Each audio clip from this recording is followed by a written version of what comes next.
প্রিয় শিক্ষার্থী বন্ধুরা, আমি মোহাম্মদ ইউসুফ আলী, ইউসুফ একাডেমিতে তোমাদের সবাইকে স্বাগতম। আমি আজকে আলোচনা করতে যাচ্ছি তোমাদের খুবই গুরুত্বপূর্ণ একটি অধ্যায়,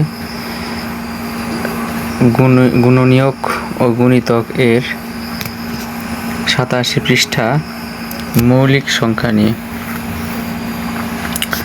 মৌলিক সংখ্যা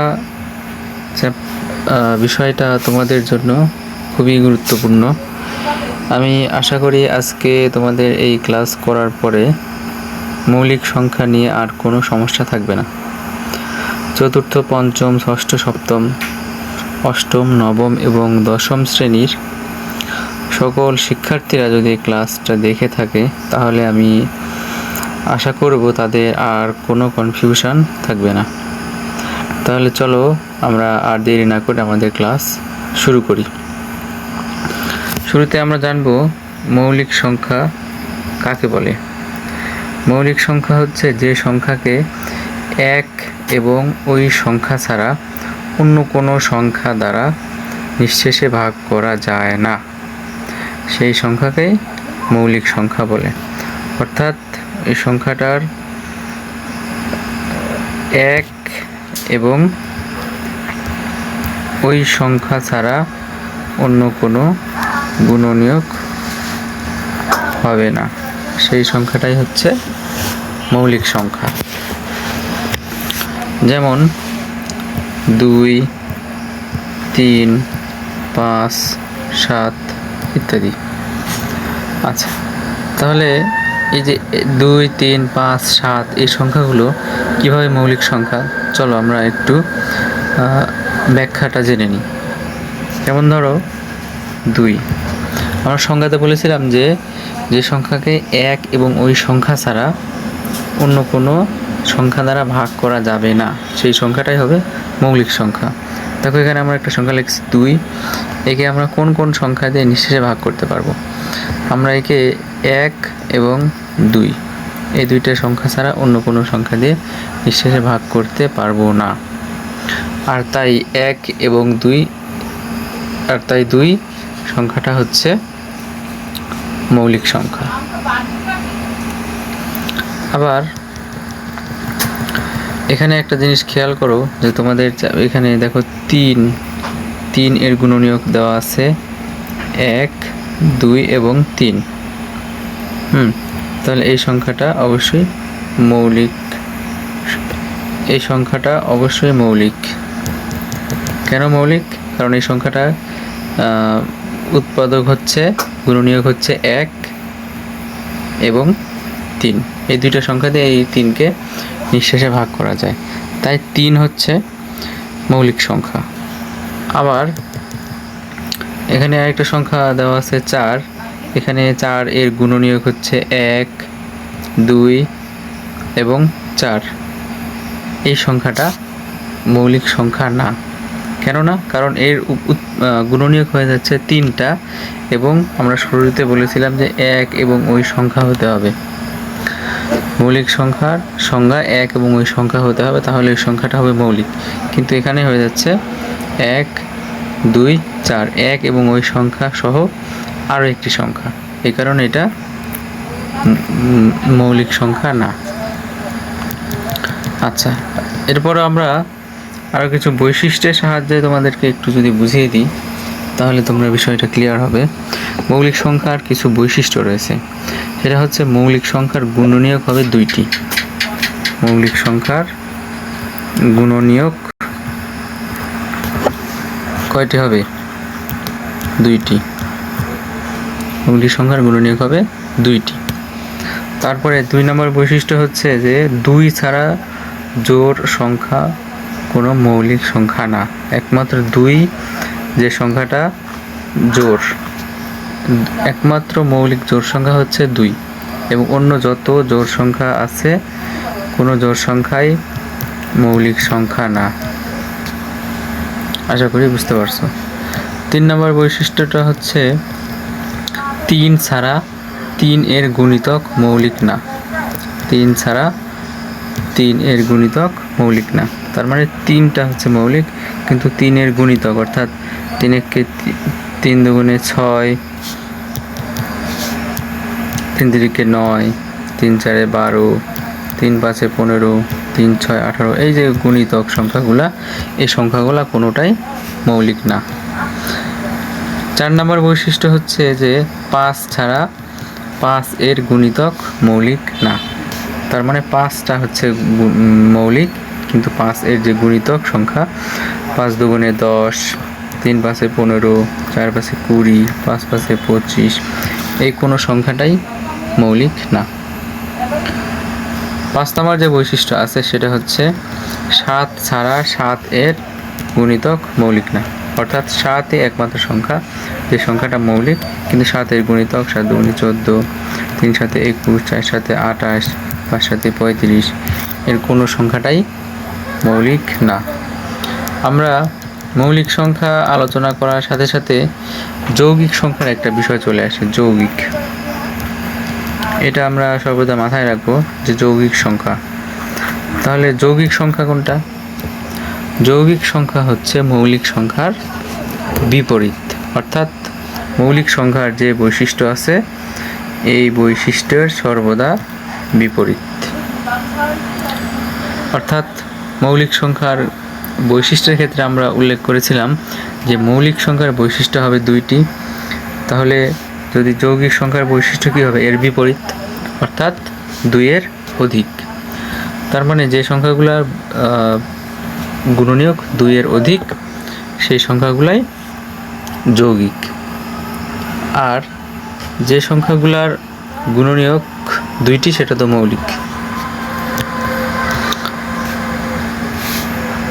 আমরা আরেকটা কথা বলেছি, বৈশিষ্ট্যের ক্ষেত্রে আরেকটা বলেছিলাম যে 2 ছাড়া জোড় কোনো সংখ্যাই মৌলিক না। অর্থাৎ 2 একমাত্র সংখ্যা যে সংখ্যাটা মৌলিক, জোড়, আর বাদ বাকি যত জোড় সংখ্যা আছে সেগুলো সবই মৌলিক না, অর্থাৎ যৌগিক। 3 ছাড়া 3 এর গুণিতক মৌলিক না। অর্থাৎ 3 ছাড়া শুধু একমাত্র সংখ্যাটা 3, এই সংখ্যাটাই মৌলিক, এবং 3 এর যত গুণিতক আছে সব যৌগিক। তারপর 4 নম্বর বৈশিষ্ট্য আমরা বলেছিলাম যে 5 ছাড়া 5 এর গুণিতক মৌলিক না। অর্থাৎ শুধুমাত্র 5ই মৌলিক এবং 5 এর গুণিতক সবগুলো হচ্ছে যৌগিক। 7 ছাড়া 7 এর গুণিতক মৌলিক না। শুধুমাত্র 7ই মৌলিক এবং 7 এর যে গুণিতক আছে সেই সংখ্যাগুলো যৌগিক। আশা করি তোমরা বুঝতে পারছো।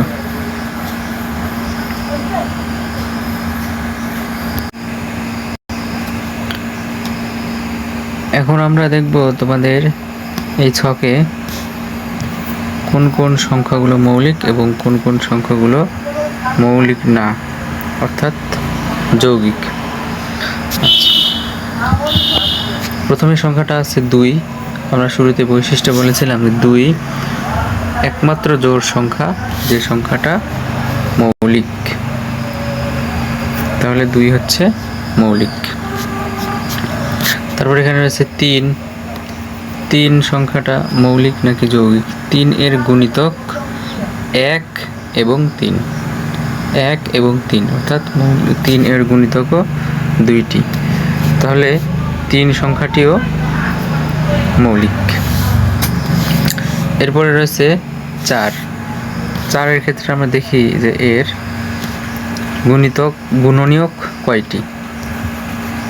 4 এর গুণনীয়ক কয়টি? 1 গুণন 4, 2 গুণন 2, 4, অর্থাৎ 1, 2 এবং 4, অর্থাৎ 4 এর গুণনীয়ক মোট 1, 2, 3টি। তাহলে বৈশিষ্ট্যের সাথে মিলে না, তাহলে অবশ্যই এটা মৌলিক না। যদি মৌলিক না হয় তাহলে কি হবে? এটা যৌগিক। 5 এর গুণনীয়ক কয়টি? 1 এবং 5 এর গুণনীয়ক এই 2টি। তাহলে 5 সংখ্যাটি মৌলিক। 5 সংখ্যাটি মৌলিক। এবার 6 এর ক্ষেত্রে 6 এর গুণনীয়ক বের করি, দেখি কয়টি? 1 গুণন 6 সমান 6, 2 গুণন 3, 6। তাহলে এর গুণনীয়ক 1, 2, 3 এবং 6, তাহলে এই গুণনীয়ক হচ্ছে মোট 4টি। সুতরাং 6 সংখ্যাটি গুণনীয়ক মৌলিক না, অর্থাৎ 6 সংখ্যাটি যৌগিক। এরপরে 7 সংখ্যাটি এর গুণনীয়ক 1 এবং 7, সুতরাং 7 সংখ্যাটি মৌলিক। 8 এর গুণনীয়ক আমরা বের করি, দেখি 1 গুণন 8, 8 2 গুণন 4, 8, তাহলে 8 এর গুণনীয়ক হচ্ছে 1 2 4 এবং 8, তাহলে এর গুণনীয়ক হচ্ছে মোট 4টি। সুতরাং 8 সংখ্যাটি যৌগিক।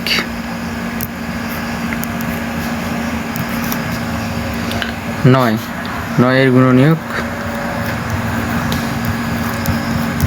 3 গুণন 3, 1 গুণন 9, তাহলে 9 এর গুণনীয়ক 1 3 এবং 9, তাহলে 9 এর গুণনীয়ক মোট 3টি, তাহলে এটাও যৌগিক।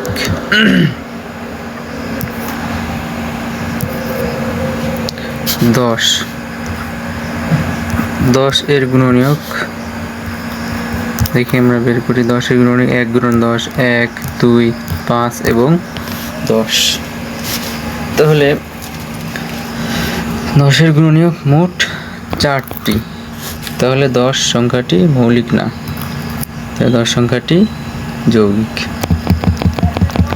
আশা করি তোমরা বুঝতে পারছো।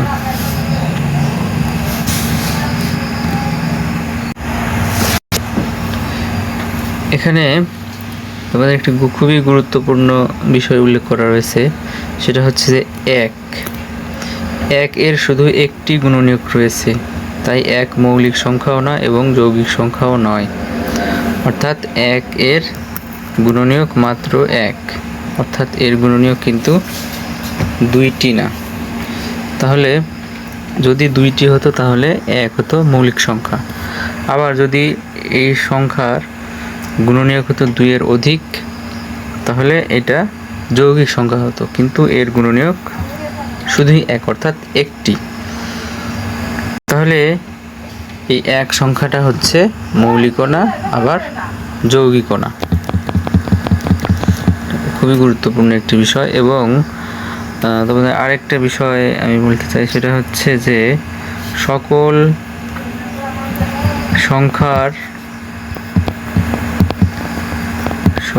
সংখ্যা গঠনের মূল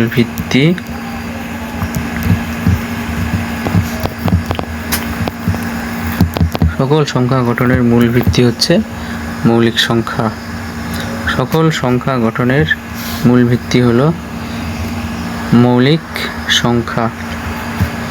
আচ্ছা, এটা কেন বলা হলো এটা আমি তোমাদের একটু বুঝিয়ে দিই। যে কোনো সংখ্যা গঠন করতে গেলে অবশ্যই মৌলিক সংখ্যা আসবে, মৌলিক সংখ্যা ছাড়া কোনো সংখ্যা গঠন করা সম্ভব না। আর মৌলিক সংখ্যাটা কি এটা আমি আগেই বলেছি যে 1 এবং ওই সংখ্যা ছাড়া অন্য কোনো সংখ্যা দিয়ে ভাগ করা যাবে না, সেই সংখ্যাগুলোই মৌলিক সংখ্যা। যেমন একটা সংখ্যা ধরা যাক, যেমন 6 কি ধরনের সংখ্যা? 6 অবশ্যই একটা যৌগিক সংখ্যা। 6কে আমরা ভাঙি, দেখো 1 গুণন 6 আবার 2 গুণন 3, তাহলে এর গুণনীয়ক হচ্ছে 1 2 3 এবং 6।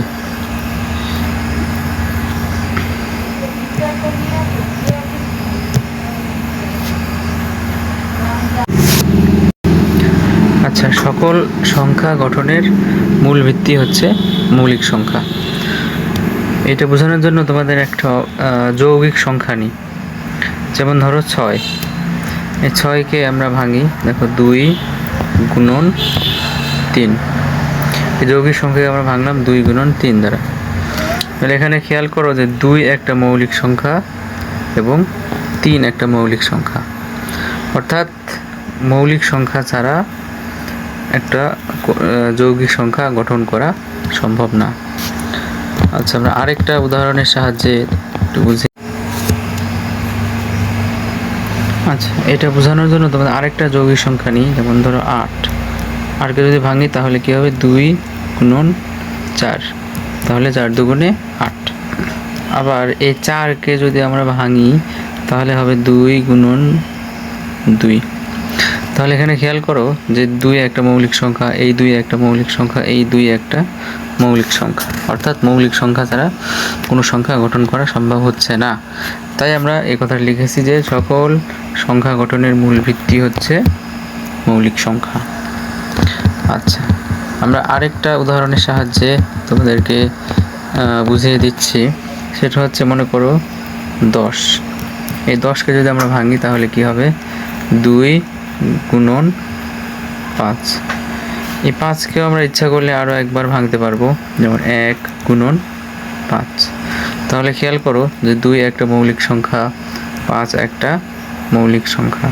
এই 1 মৌলিকও না যৌগিকও না, যদিও 5 একটা মৌলিক সংখ্যা, সেহেতু এটাকে ভাঙার আর কোনো প্রয়োজন নাই।